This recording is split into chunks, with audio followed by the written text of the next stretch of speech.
Ladies and gentlemen, it's a big, weird, wild world out there, folks, and here we stand. Al pie del cañón, ready for anything. I'm Rob, and you're listening to The ProBoh Show! Good morning, everyone, on this beautiful, well, for us watching the show live, this beautiful Monday morning, 8:30 a.m. Central European Time. For those of you listening, I think the first exposure to this show will be Monday evening, or if you're a regular listener in the morning, you're listening to this on Tuesday morning at 8:30 a.m. But of course, if you want to listen live, you can do so at twitch.tv/professional bohemian. That's twitch.tv Bohemio Profesional, pero en inglés, of course. As always, you can always interact with the show outside of our lifetimes. You do that on my Instagram, which is @professionalbohemian. Or if you're extra specially cool, sexy, charming, handsome, well, of course, you can join me on my Patreon, where you get all the VODs, as well as lots of other stuff. You can also interact with the polls, so you can choose the unpopular opinions for the coming week. There are a lot of original series that have never been broadcast or anything on there. It's well worth taking a look, so I encourage you to do so. Professional Bohemian on Patreon. Anyway, let's see who's joining us live right now in our live chat. We've got Gigi. Good morning. Teleworking is the best thing ever, says Gigi. Yeah. I have to disagree. I missed Dan this morning. Yeah, but Dan's on holiday. He's not even sparing a thought for the poor ProBoh showers. Mike is here. He says, good morning, dear Bohemians. Nice studio. Of course, thank you. I'm in my home studio right now, aka the other side of my living room. But I'm glad you approve. I've got a fake plant in the background. I hope that makes me look somewhat professional. He says, that's for the people who say Dan does nothing. Yeah, if you were watching live, you had to see me do a take 2 of the intro. I already screwed it up. First few seconds, look at me. Vero's with us. Good morning, beautiful Bohemians around the universe and beyond. August is here. It is. But we're getting a little reprieve from the heat, I think you'll find, right? Today is we're going to reach a high of only 33 degrees. I say only 33 degrees. I think they take away your British passport if you describe 33 degrees as cool. It's currently 24 degrees outside, and we are expecting rain in Madrid right now. So hopefully things will cool off a bit before Wednesday, Thursday. The temperatures will be climbing. Anyway, shall we see what's coming up in today's show? I think we probably should, right? In today's 100 Humans, we asked them to name something people don't like to share. Nombra algo que la gente no le gusta compartir. We're talking about sharing today. Or more to the point, we're talking about the other side of the coin. We're talking about selfishness. Ser egoísta. We're talking about selfishness today. Today's unpopular opinion, as voted for by you, is la mayoría de las personas son fundamentalmente egoístas. Most people are fundamentally selfish. What do you think? Well, of course, we'll get to that in a little bit. But right now, let's look at some news. Why the hell not? Again, friends, if you want to be as cool, as sexy, and as charming as our live audience, you can join us on twitch.tv/professional bohemian. Of course, this being broadcast tonight, you're not going to hear that message. Wah, wah, wah. All right, let's get into some news from the world of tech. Yeah, I can do all the AI news I want today because Dan's not here. Oh, yeah. Cancelled. That's in honor of Dan. Okay, so let's go. This is EU news. As you probably know, one thing I do praise the EU organizing body for is protecting our rights when it comes to the realm of or the realms of digital spaces, right? GDPR being one of those. If you worked in marketing, as I did at the time, it was a hell of a thing to navigate. But as a user, as an end user, and someone who is protected by GDPR rules. I do appreciate it. The cookie pop-ups, things like that. Anyway, let's get into this. Coming from the Netherlands Times. So if you're Dutch out there, this is for you. Starting Sunday in the EU, AI chatbots, receptionists, media must reveal they are not human. A partir del domingo en la Unión Europea, los chatbots, recepcionistas y medios creados con IA deberían revelar que no son humanos. Yeah, it's interesting this because it seems to delve into situations where businesses rub up against or use AI. But I wonder what the implications are going to be for YouTube and TikTok here. Let's dig into this piece of news. Starting Sunday, the new EU rules require AI systems such as chatbots, virtual receptionists, and AI-generated media to clearly disclose that they are not human, clearly.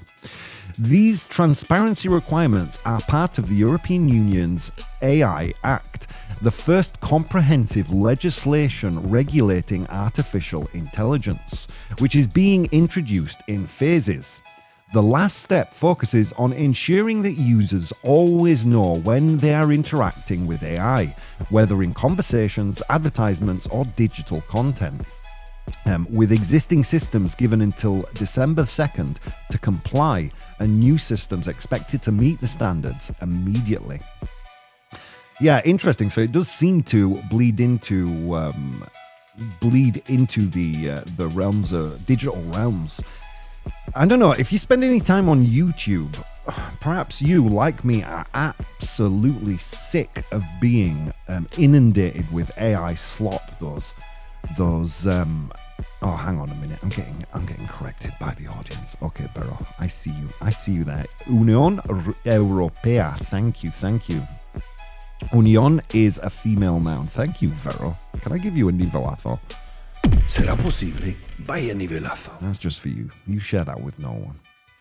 So yeah, if you spend any time, or at least if you're as tragically online as I am, you're probably just like me, inundated with this relentless barrage of AI slop, right? Will this bleed into YouTube? What will be the implications for people who are creating all this AI generated content and publishing it online? And this is the interesting question, I think. Who is responsible for placing that AI tag? Is it going to be the creators? Is it the platforms?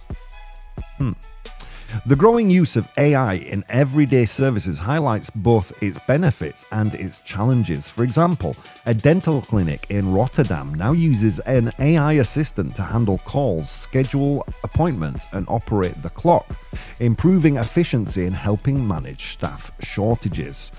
While many users appreciate the speed and convenience, others miss human interaction or see AI as an additional barrier. Businesses are still required to provide access to a human when needed, and regulators stress that transparency is key to maintaining trust as AI becomes more widespread across countries. I think they've buried the lead a little bit here, because I think the problem is right now. I think most of us can recognize, or at least identify when we're talking to an AI chatbot, right? You hear that slightly robotic voice, the inability to not enunciate, but certainly add inflection and emphasis in certain parts, and we think, hang on a minute, this is AI. But as I say often in this show, this is the worst AI will ever be. It will only get better. Vero says, now that Dan isn't here, you need assistance with language. Yeah, I do, Vero. Thank you. I appreciate you. There's a round of applause for you. Okay. And should we do one more? I think we should do one more. Solitude as an aspirational lifestyle. We are not lonely. La soledad como un nuevo estilo de vida aspirational. No estamos solos. We kind of covered this piece of news a while ago from the other side of the fence, criticizing it. But today the BBC did an interesting piece. So let's dig in. A growing trend on social media is reshaping how people view solitude, with creators sharing the quiet, everyday realities of living alone.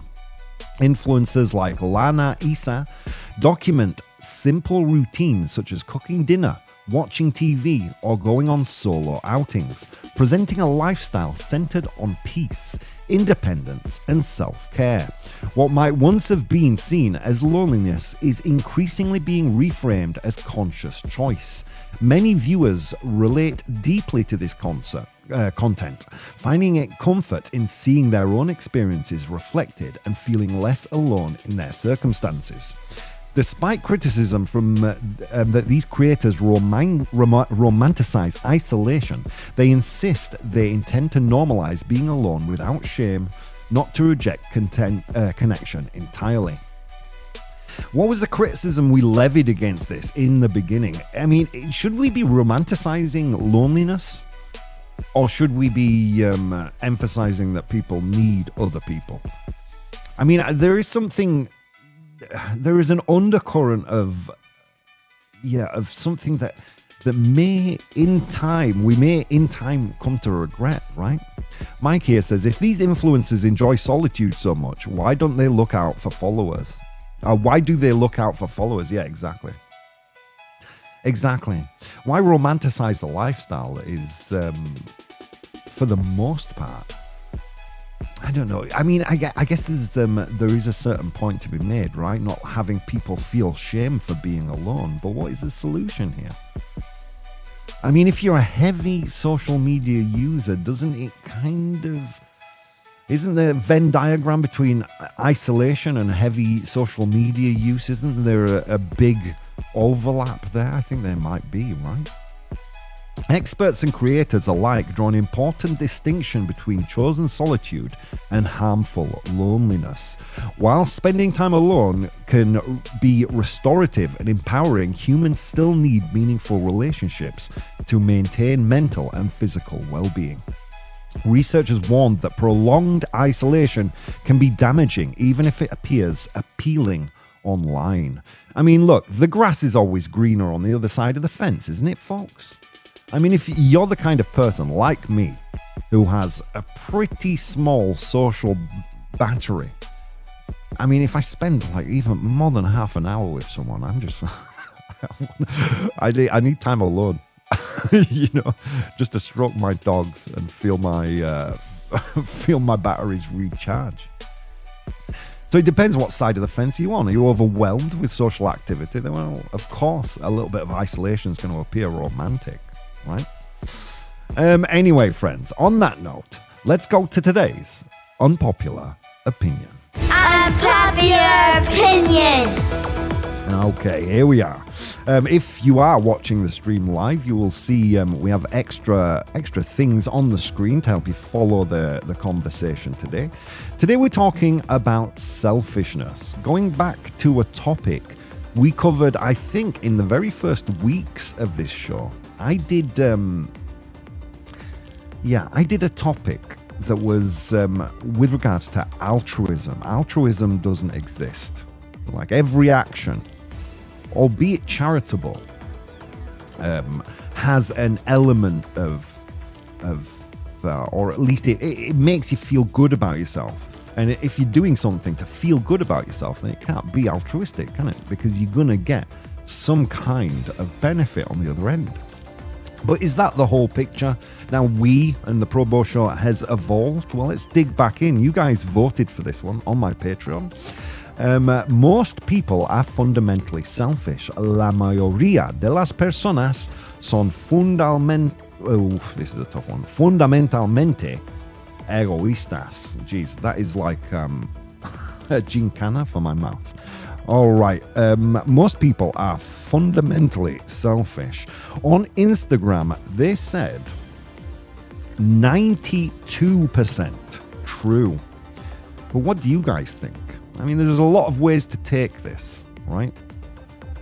I mean, look, on the pro side, agreeing with them, with what most people voted here, 92% of people. Yeah, even generosity awards the giver, right? If you hand over cash to someone begging on the street, you get that little boon of well-being. Look at me, I'm such a good person. Wowee. Self-interest becomes clearer when the sacrifice is real. People favor those closest to them rather than strangers, right? But there is definitely another side of this argument, I think. Because I think people do regularly help others without any meaningful reward. And that self-sacrifice can exceed rational self-interest. I mean, if you hand over money to someone in need, the immediate benefit, which is feeling good about yourself, is usually not worth the price that you've paid, right? So there is definitely something missing from this argument. So let's get into it, shall we? Again, 92% of people voted true, saying that people are fundamentalmente selfish, egoistas. So let's dig in. In the pro side, agreeing that people are fundamentally selfish. Let's get in. Helping others can produce pride, relief, social approval, emotional closeness, or a sense of moral identity. People may act generously, but the action often satisfies needs within themselves, as well as helping someone else. Again, this is very plainly the argument, or the idea that altruism is a myth, that everything we do, no matter how good or how charitable, goes in service of pleasing ourselves, right? But receiving an emotional reward does not necessarily make an action selfish, does it? If caring for others naturally feels good, that may show that human beings are socially cooperative rather than secretly self-serving. It may actually point to the idea that altruism is real rather than do the opposite. Interesting. Self-interest becomes clearer when sacrifice is real. People often support kindness in principle until it threatens their money, comfort, status, time, or security. Concerns for others tends to weaken as personal cost rises, suggesting that generosity often operates only within boundaries set by self-preservation.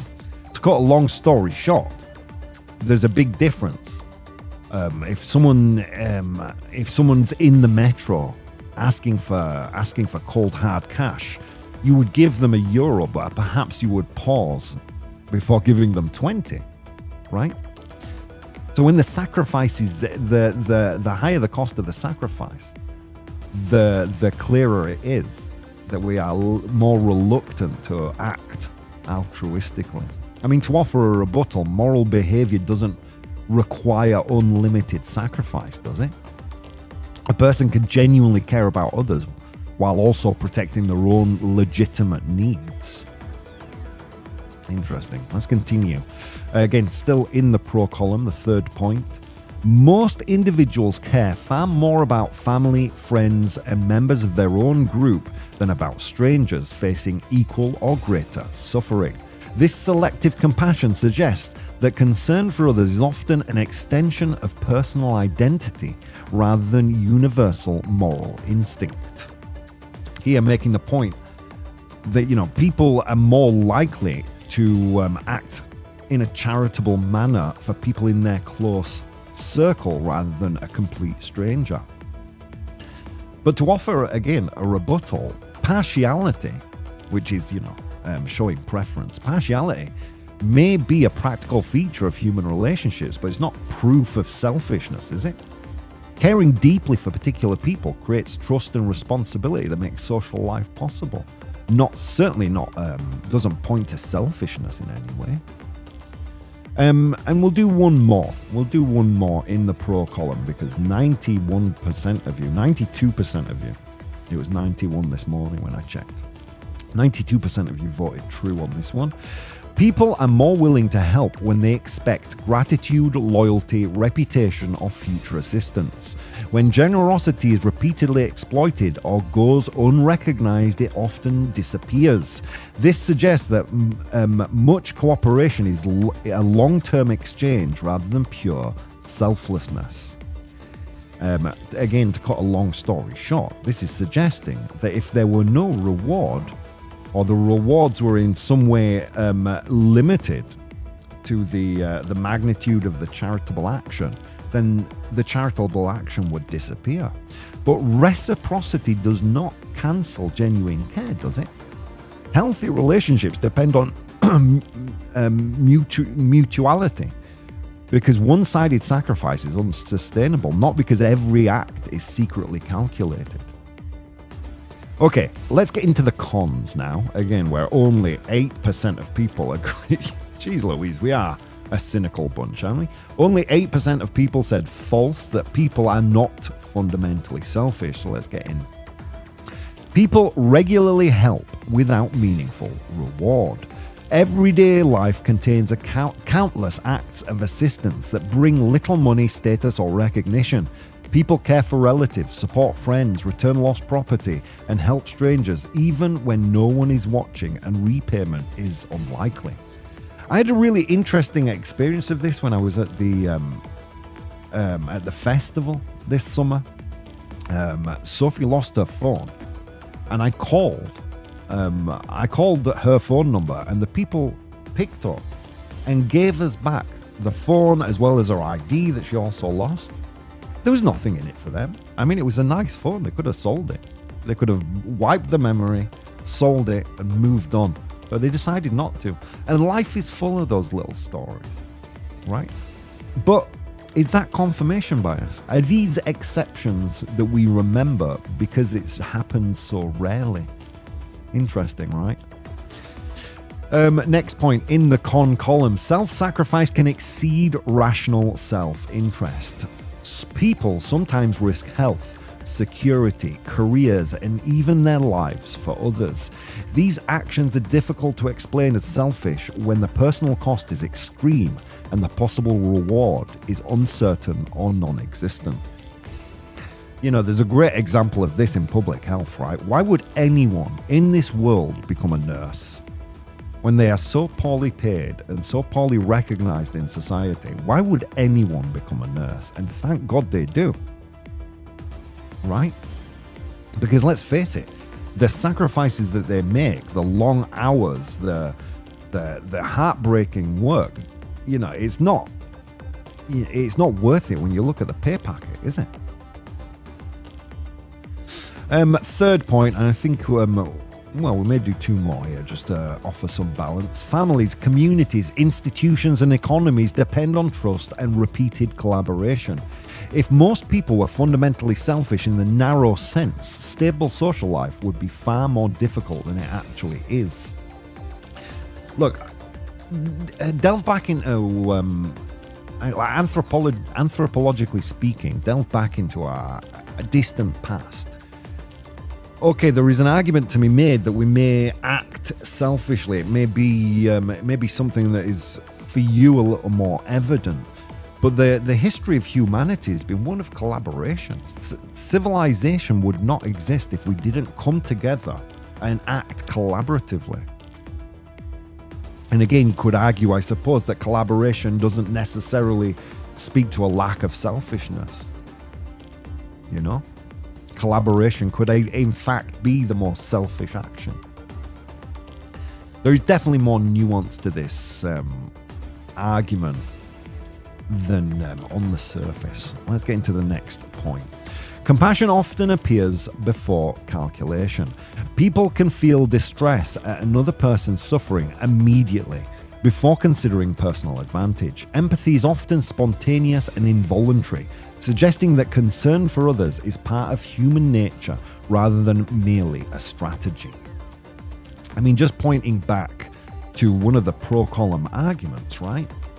You know, if you don't get a reward, eventually the charity will stop.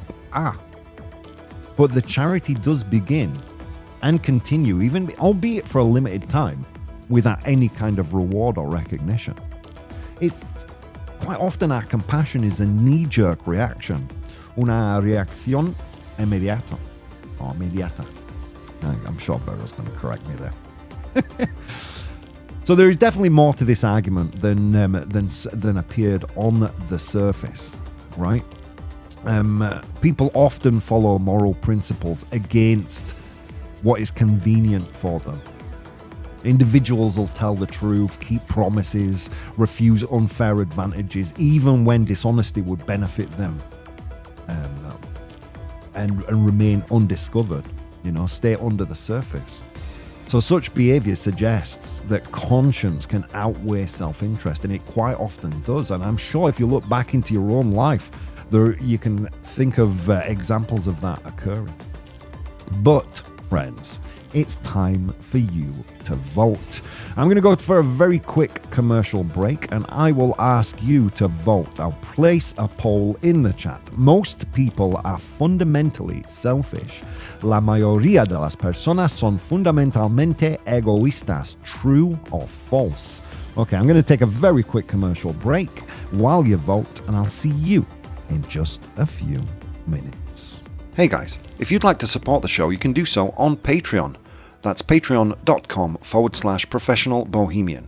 There you'll find VODs of the episodes as they are recorded live, blogs, vlogs, and behind the scenes content. If you'd like to watch the show live, you can do so on twitch.tv/professional bohemian, and you can participate in the polls we use in the show on Instagram @professional bohemian or Twitter @ProBoh, PROBOH. Okay, on with the show. Ladies and gentlemen, welcome back. Now 9 a.m. Central European Time, and you're joining me live on Vaughan Radio. Well, not live. I mean, you're listening to it live, but I have actually recorded this. If you're listening in the morning, on Tuesday morning, I actually recorded this yesterday on Monday morning. If you want to get the show as fresh as it can be, well, then simply you have to come to twitch.tv/professional bohemian. twitch.tv/bohemio profesional, pero en inglés. All these topics that we're doing this week on the theme of human nature, by the way, voted for by you, my Patreon community. Thank you, Patreon peeps. I love you making this show possible. What did we cover if you just tuned in? Let's see. We got into some news today. We spoke about how the EU, starting today, in the EU, AI chatbots, receptionists, media, basically anywhere you will rub up against or encounter artificial intelligence, it has to be made clear that you're not talking to a human. I mean, that might seem a little kind of stupid today to you if you're listening to this thinking, well, look, I know when I'm talking to an AI. AI is the worst it will ever be right now. Just remember that. This is the worst iteration of AI you will ever interact with. It is only going to get better. So this is, I don't know, in some ways you could see this as future-proofing, right? Certainly that's how I look at this piece of news. It'll be interesting to see how social media reacts, or even how strict the EU is going to be with platforms like YouTube, Instagram Reels, TikTok, because the amount of AI content right now on those platforms is unreal. Remember we spoke about how the dead internet theory last week, how the dead internet theory is becoming real. And then we looked at solitude as an aspirational lifestyle. An interesting article from the BBC about these influencers romanticizing an isolated life. Two ways to look at this, I think. You can either look at it as, kind of a beautiful, empowering thing, so people don't look at their own isolation with shame. Or you can see it as perhaps, something quite dangerous, maybe. Maybe a sign of the times, how social isolation and being on our own is becoming more the norm than it ever was in the past. Interesting, right? And then we got back into today's unpopular opinion. Today's unpopular opinion, of course, most People are fundamentally selfish. 91% of people voted, 92%. It keeps fluctuating as people vote. 92% of people on Instagram voted true. But that's where Instagram ends and our live audience begins. Yes, of course, we want your opinions, friends. What do you think? If you haven't voted, you can do so. You still have a few minutes left to vote. Oh no, look at me, lying. You've got 10 seconds left until the vote finishes. It's interesting, right? I want to get into some of your comments and your ideas with regards to this. So let's dig in. Okay, look at this. We'll start with Gigi, I think. False. If people were fundamentally selfish, we wouldn't see strangers donating blood, risking their lives to save others, or helping people they've never met or they will never meet again. Yeah, true. Are you the kind of person when someone asks you for directions, you'll stop, take your time, pull out your Google Maps and point someone in the right direction? I think I'm that kind of person. And there's nothing in it for me. And it's not all that charitable, is it? But it's helping. It's definitely helping. I mean, the cost to you is little and the reward to the person receiving that help is great. Yeah, there's definitely more to this than the idea of altruism simply not existing, that every action is rewarded. I mean, if I was to offer a rebuttal for what Gigi says here, you wouldn't see strangers donating blood. Yeah, you wouldn't, would you? I mean, there is a clear kind of feeling of an increase in self-worth, a pride we have in ourselves when we act charitably. But I don't think that's the whole picture. I know I argued quite strongly for this when I did this topic like 5 or 6 years ago, but as time passes, look, when the evidence changes, we change our minds, right? What's the point in having a mind if you don't change it? And I think I've got a big foot in the false column today. Yeah. All right, let's continue. Vero says, what do you think about being surrounded by lots of people but feeling absolutely lonely? And that's an interesting question. What do you think about being surrounded by lots of people but feeling absolutely lonely? Yeah, there is a difference, isn't there, between being alone and feeling lonely?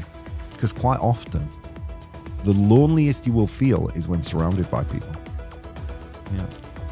Thanks for that, Vero. She also says, true, most people look for their own benefit in everything they do. Even when they say that they do, what they do is for other people's benefit. But just because, here's an interesting thing, right? Just because there is some kind of reward, just because there is a feeling, even if it's just a feeling of pride or some kind of recognition or a thank you, just because that occurs or does not occur. Well, in the case of it occurring, just because you get some kind of self-benefit from it, even if it's just a momentary flash of pride, does that make it selfish?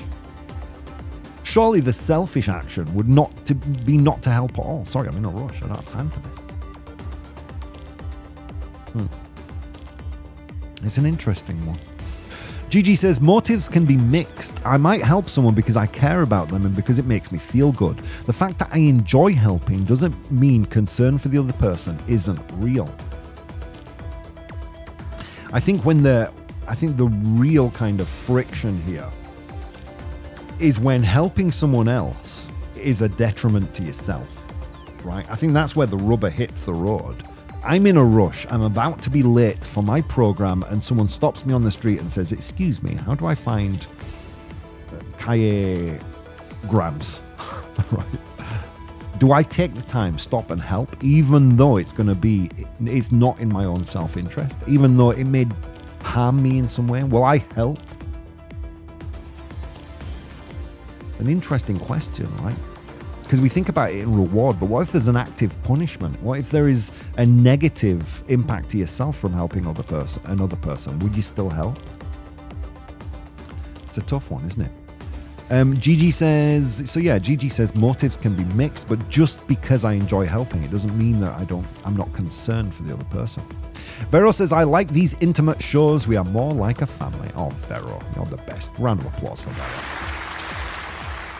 Look at you. You're on fire in there. Caring about yourself isn't selfish. It's like when you're on a plane, you have to put your own oxygen mask on first before helping the other person next to you. It's not selfish, it's just being logical. So if you want to be there for your family, your friends, or your community, you've got to check in on yourself first. That's perhaps why so many people voted true. Oh, I love this. Oh, can I'm not used to my buttons here. Let me see if I can find you. That gets the ProBoh stamp of approval. Yeah, that gets the ProBoh approved, friend. It's true. It's not selfish, is it? It's not selfish to look after your own interests first, because unless you are in a position where you can comfortably practice altruism, then it's just stupid behavior, isn't it? I like that. I'm going to repeat it. Caring about yourself isn't selfish. It's like when you're on a plane and you have to put your own oxygen mask on first. They say that in the security briefing, right? Place your own oxygen mask on first before helping your children. Yeah. And Vero also says, we need the After Dark episodes back. Where we tackle our most controversial, unpopular opinions. Yeah, I kind of agree. All right, should we get into some comments I received on Instagram? Marius says, I think self-interest drives far more of our behavior than we'd like to admit. We just get better at dressing it up as something else.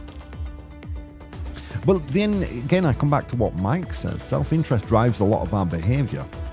But just because we're interested in our own well-being, does that necessarily make us selfish? Look, if you're not going to work every day on time and being a good employee, how are you going to have any money to donate to charity? Just to give you kind of a rather basic example, right, Marius? It does self-interest equate to selfishness?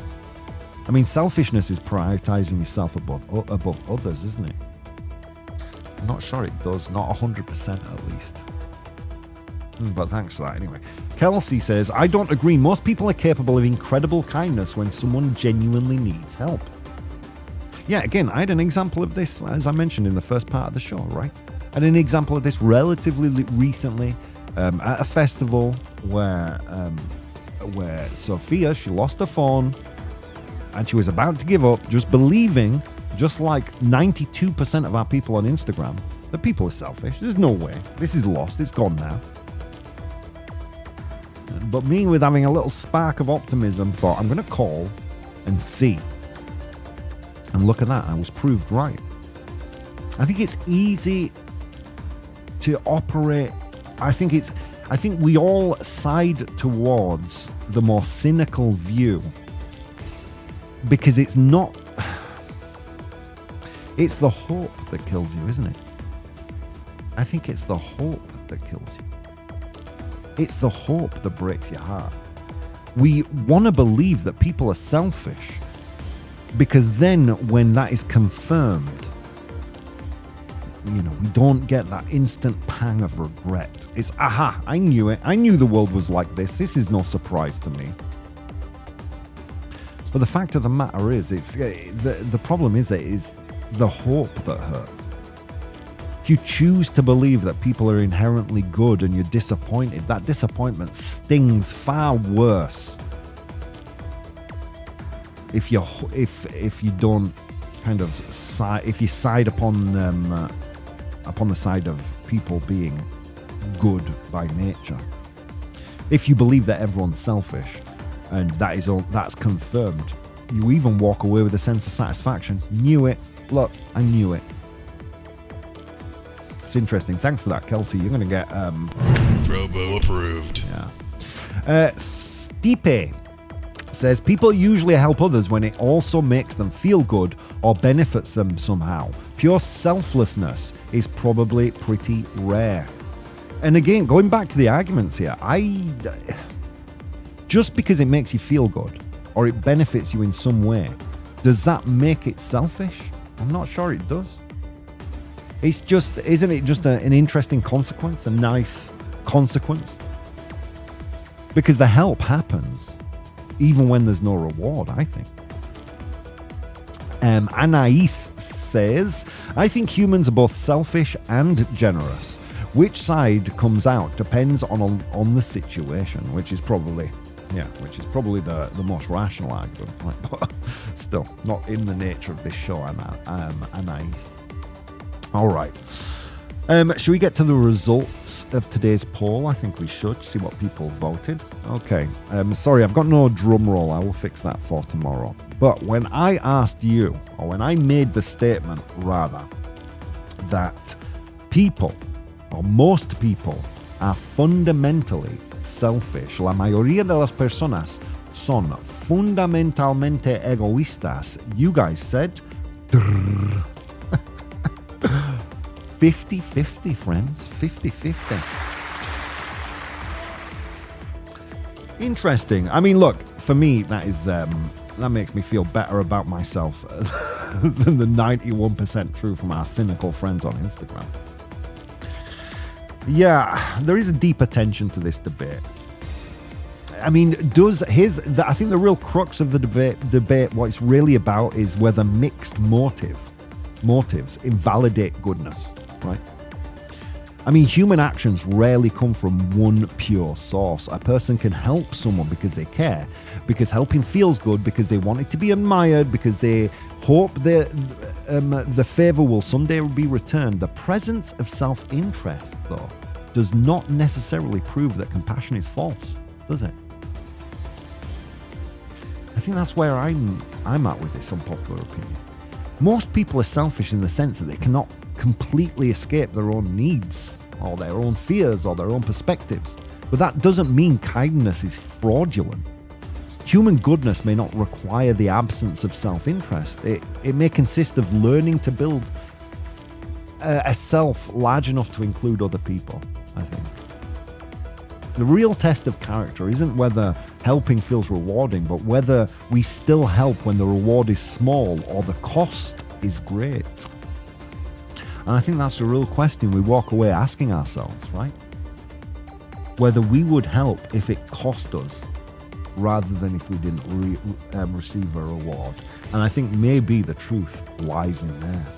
But you know what Grandpa Bo would say, right, friends? He'd say, Rob, that's just your opinion, and opinions, they're like buttholes. Everyone has one. They all stink, including mine. Let's move on to today's 100 Humans. Oh my God. It was a long walk to work today across snow-capped mountains and through river valleys, and on that walk I encountered 100 humans and I asked them all a question. Today's question was, name something people don't like to share. Name something people don't like to share. Nombra algo que la gente no le gusta compartir. I asked them that question, they gave me their answers. I'm in possession of the top 7 answers. Your job in the audience is to identify those top 7 answers. A big good morning to Artemisa joining us live. How are you doing, Artemisa? Welcome. Pull up a seat. All right, big thank you to Pedro, Fenokitty, Africa, Arancha Delgado, Pilar, that's all folks, Noel, Afuldan, Ivan GP, Anna Kasan, Ivan Samroff, many others, Mia, Raj, all the usual suspects. If you want to be one of those usual suspects, have your name read out, then persistently interact with our polls and it will happen. Again, on Instagram, @professionalbohemian. Okay. Let's dig in, shall we? The answers are piling into the chat. Artemisa says, their car. Su coche, the car. Is car there? No, it's not. It's a great answer, though. Their car. Not something I can relate with. I would share my electric scooter. Mike says, money. Dinero. Money. Is money there? Yes, it is. Well done, Mike. Getting us off the board. Money is there. 20 of 100 humans said money.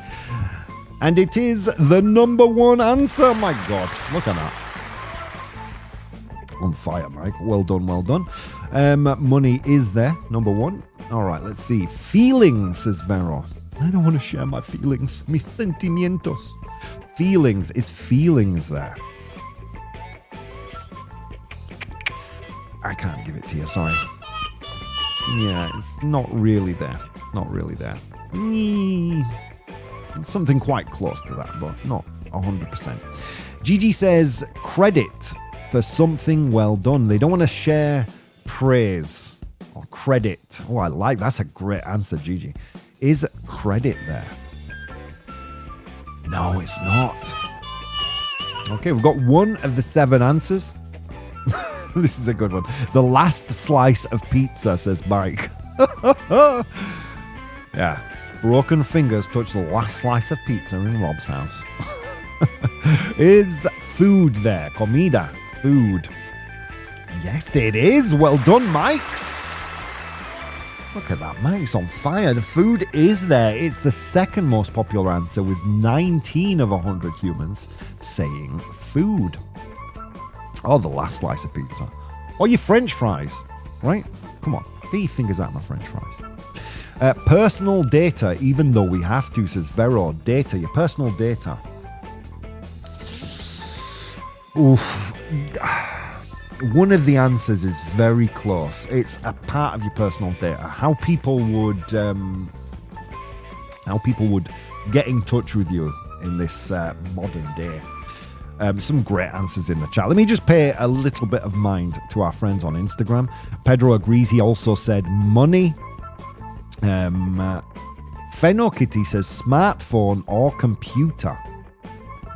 Smartphone or computer. Delete that internet history, Fenokitty. Before your mum uses your PC. Don't know what nasty websites you're visiting. Is smartphone, is phone there? Telefono. Yes, it is. Well done. Smartphone is there. Let's see, what else do we have? Home is there. Their deepest feelings, says Africa. Arancha also said money. Pilar said food. Mia says bed. The bed. People don't want to share their bed. Mia, you and I. You and I are not on the same page here at all. Is bed there? Surprisingly, yes, it is. Well done. I would have not thought bed is something people don't want to share. Don't we all want to share it? You know? Isn't that the best consequence of a date night? Come on. Anaka-san also said cars. Someone said cars earlier in the chat, didn't they? Yeah, I think it was Artemisa, their car. Their wife, says Ivan GP. Also, Artemisa said their partner. Is their partner there? Su pareja, right? Is partner there? Yes, it is. Well done, Artemisa and Athuldan, partners. Their wife, says Ivan GP as well. Well done, well done. Okay, a few more yet to identify. You've got on money, food, bed, partner, phone. 2 more left to get. One of these things exists in your bathroom. It's unhygienic to share. Come on. Gross. What are you doing? Mine's the pink one. Yours is the blue one. Don't use mine. Oh, dude, guys, come on. That's a good clue. Let's see what people are saying in the chat here. Artemisa. Well, Gigi says Wi-Fi. It's great. Don't share the Wi-Fi. We need it for the ProBoh Show this morning. A room, says Mike. Home, says Gigi. Address, says Vero. Passwords in the chat. The TV remote. Mike says a sponge. All great answers. Sadly, none of them there. Okay, let me just scroll up a bit because you guys are on fire. Artemisa, particularly, killing it this morning. She says, lo estás petando, by the way. Because the direct translation of you're killing it is lo estás matando, and it means the exact opposite of what it means in the UK. Yeah. And for years, I thought I was praising people and I was telling them that they were destroying projects. For years. All right, so Artemisa says secrets, secretos. Something people don't like to share, their secrets. Algo que la gente no le gusta compartir. Is secrets there? Yes, it is. Well done. I like the answer TV remote that Artemisa gave. For me, it's the air conditioning remote. I don't know why, I just love to have it. It makes me feel good. All right, next answer is also an Artemisa generated answer. She says a toothbrush. Toothbrush. Cepillo de dientes. Is toothbrush there? Yes, it is. Well done. And you've completed today's first ProBoh Show Studio edition of the of the 100 Humans. Well done, guys. Well done. Are we going to go for a full week of correct completed 100 Humans? Yes, we are. Let's go through the list. So I asked 100 Humans to name something people don't like to share. Nombra algo que la gente no le gusta compartir. In position number 7, we had a partner, pareja, partner. In position number 6, with 10 of 100 Humans, we had the telephone. They don't want to share their telephone, telefono. I think mainly mobile phone, right? Is it mobile phone? What are you doing looking at my mobile phone? What are you doing opening up my messages? What are you doing with that? Guilty conscience. In position number 5, we had secrets, secretos, secrets. Also 10 of 100 Humans said that. In position number 4, we had toothbrush, cepillo de dientes, toothbrush. In position number 3, we had bed, cama, 18 of 100 Humans said that. In position number 2, we had food, comida, 19 of 100 Humans said that. As Mike eloquently put it, the last slice of pizza. And finally, in position number 1, we had money, dinero. Well done, guys. All right, friends, as we approach the end of today's first home studio ProBoh shows, I will give you a big thanks for joining us. If you're listening on the radio right now, don't forget, you can still join us live at the regular time of 8:30 a.m. And join us. Let me be the conduit of your thoughts and ideas, guys. So many things you could have been doing this morning. Instead of doing those things, you took the time to spend some time with me, and it means the world. Friends, I'll see you guys tomorrow.